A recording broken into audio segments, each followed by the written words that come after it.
grinding every day. Long hours, no backup, no accountability. That ends now. The Empower Solopreneur Mastermind gives you one simple advantage: a weekly power session that turns isolation into domination. Every Friday morning on Zoom, you'll get real coaching and real feedback to make real moves. Join a group of driven professionals in a program designed for solopreneurs and people working at home. Stop getting stuck. Start scaling.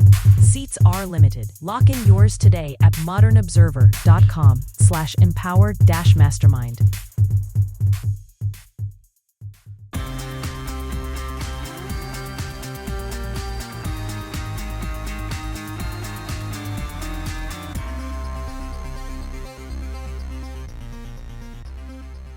Iran updates. Ecuador joins the battle against narco-terrorism.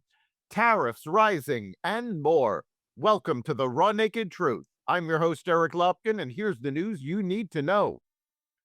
A U.S. Navy submarine torpedoed and sank the IRIS Dena, one of Iran's most prized warships, in the Indian Ocean on Tuesday, the first U.S. torpedo sinking of an enemy vessel since World War II, Joint Chiefs Chairman General Dan Kane confirmed on Wednesday.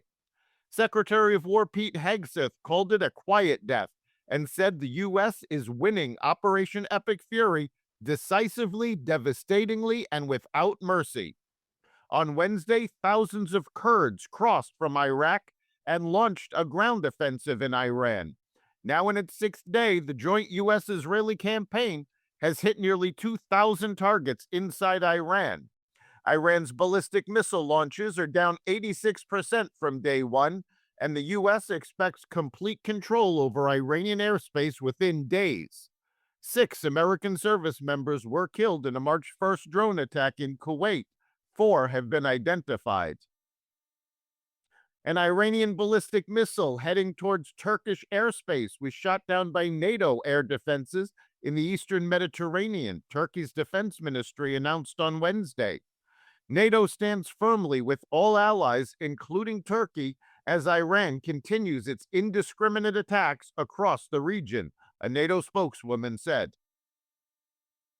The Senate on Wednesday rejected a Democratic-led Iran War Powers resolution that called for congressional approval for military action against Iran. The procedural vote, which directed the removal of United States Armed Forces from hostilities within or against Iran that have not been authorized by Congress, failed by a vote of 47 to 53. Senator Rand Paul, who co-sponsored the resolution, was the only Republican to cast a vote in favor of it. Senator John Fetterman was the only Democrat to vote against it. The U.S. and Ecuador launched joint ground operations against narco-terrorist organizations this week, the first time American forces have participated in a ground mission inside Ecuador. U.S. Southern Command said American personnel served in an advisory capacity, providing planning and intelligence support, while Ecuadorian soldiers conducted the operations. Ecuador has become one of the region's fastest-growing drug transit hubs, sandwiched between the world's 2 largest cocaine producers, Colombia and Peru, with drug seizures there nearly tripling since 2019. The 10% global tariff that President Trump imposed after the Supreme Court struck down most of his previous tariffs will rise to 15%, the highest it's allowed to go under the law Trump is now using to levy the import duties.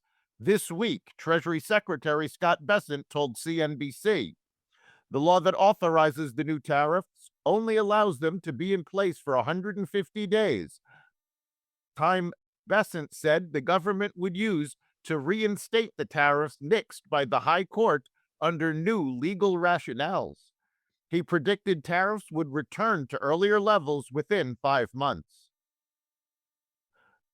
The U.S. government's civilian workplace shrank by 12% between September 2024 and January 2026, according to government data published on Wednesday. The Treasury Department cut 24% of its workforce, and the Department of Health and Human Services workforce was cut 20%. The Department of Homeland Security was the only department to gain staff It grew by less than 1%. Apple wrapped up 3 days of new releases by unveiling the $599 MacBook Neo, a colorful, lightweight laptop that runs on an iPhone chip. The Neo starts at a historically low price for the company, whose next cheapest laptop costs $999. Apple has long positioned itself as a purveyor of high-end tech, but recent slumps in Mac sales have made the company think different and is looking to compete with entry-level PCs and Chromebooks. The low-cost MacBook caps off a week of product announcements, which also included an updated, affordable iPhone model, plus new displays and MacBook Pro and Air models with higher prices. That's the Raw Naked Truth for March 5th, 2026. You can catch every episode of the Raw Naked Truth Daily News Brief, as well as our sister podcast, Carnivore Radio, with news analysis and commentary, and the rest of the Xvadio Podcast Network at xvadio.com, the Apple Podcast app, YouTube, Rumble, Spotify, iHeartRadio, Audible, Amazon Music, and other platforms that respect freedom of speech. We'll see you next time.